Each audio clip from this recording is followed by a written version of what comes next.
Le quartier d'Issablières à Libreville, l'une des zones résidentielles de la capitale gabonaise. Des constructions en n'en point finir et de belles maisons à perte de vue. Mais une en particulier attire notre attention. La Villa Nam, appartenant à... Nous vous le donnons en mille. L'ancien président Ali Bongo Ondimba et la régente Sylvia Bongo Ondimba. Une bâtisse de 4025 mètres carrés dans un domaine de plus d'1,5 hectare, comprenant une villa principale abritant plusieurs bâtiments dotés d'un porche, un hall d'entrée, une réserve, un ascenseur, un vestibule, une galerie, un salon-bibliothèque, un grand salon-réception, une cuisine, une réserve cuisine, un salon familial et la liste est non exhaustive. Une bâtisse impressionnante qui soulève de nombreuses questions. Comment les Bongo ont-ils eu les moyens de construire ce genre de domaine? Qui a financé les travaux de cette architecture gargantuesque? Des fonds privés ou le contribuable gabonais? Qui a participé à l'édifice de cette tour de Babel? Quand ont débuté les travaux de cette bâtisse? Véritable signe extérieur des richesses.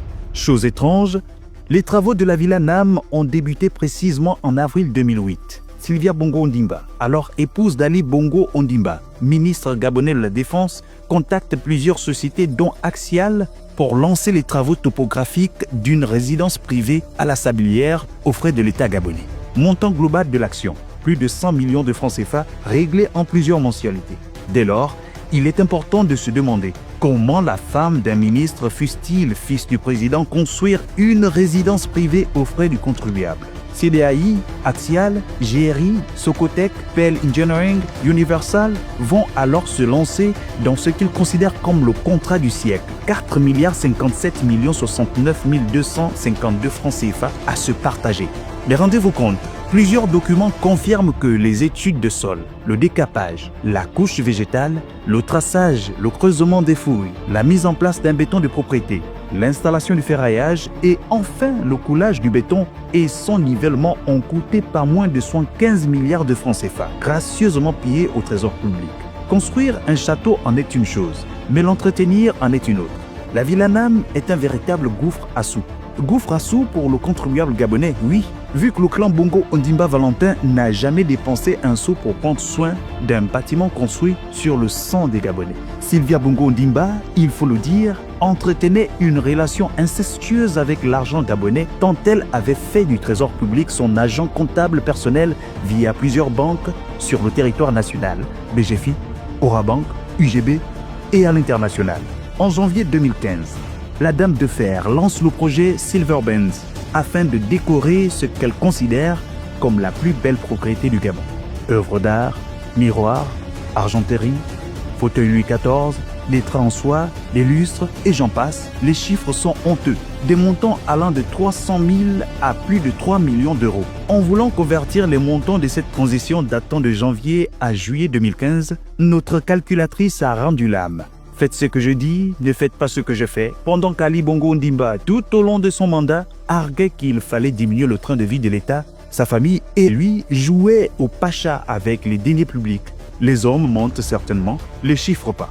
Les dépenses liées à la Villa Nam, charges locatives, entretien immobilier, maintenance de la piscine et les espaces verts, salaire des employés de maison, des cadres, des professeurs ou les frais de scolarité, et la liste est longue, variée entre 800 millions et 1 milliard de francs CFA à l'année. Prenez-le pour acquis, les Bongo Valentin n'ont jamais aimé le Gabon.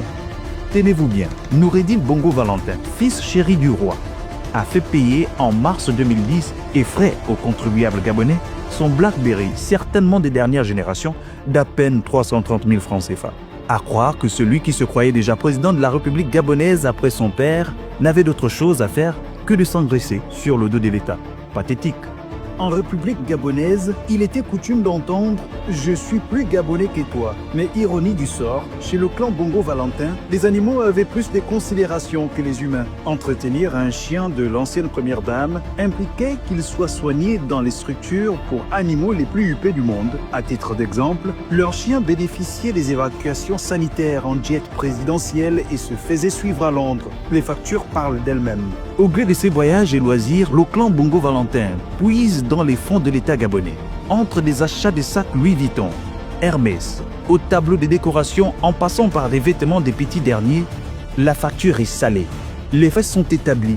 Le duo mère-fils Bongo Valentin a financé bien avant l'arrivée d'Ali Bongo au pouvoir un train de vie extravagant à Paris et à Londres, utilisant des fonds issus directement du trésor public.